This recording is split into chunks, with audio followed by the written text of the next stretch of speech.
front of me is Motorola Edge 20 Lite, and let me show you how to update applications on this device.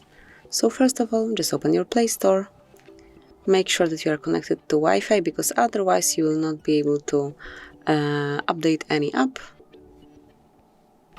Let me just provide my Wi-Fi password.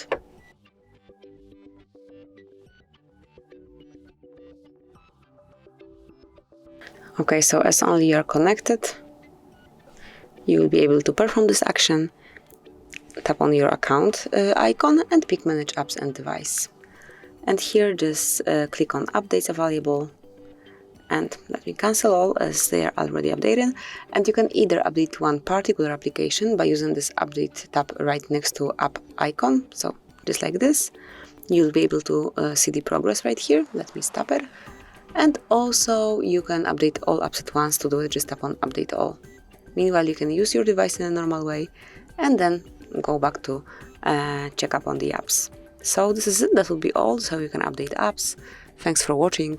Please subscribe our channel and leave the thumbs up.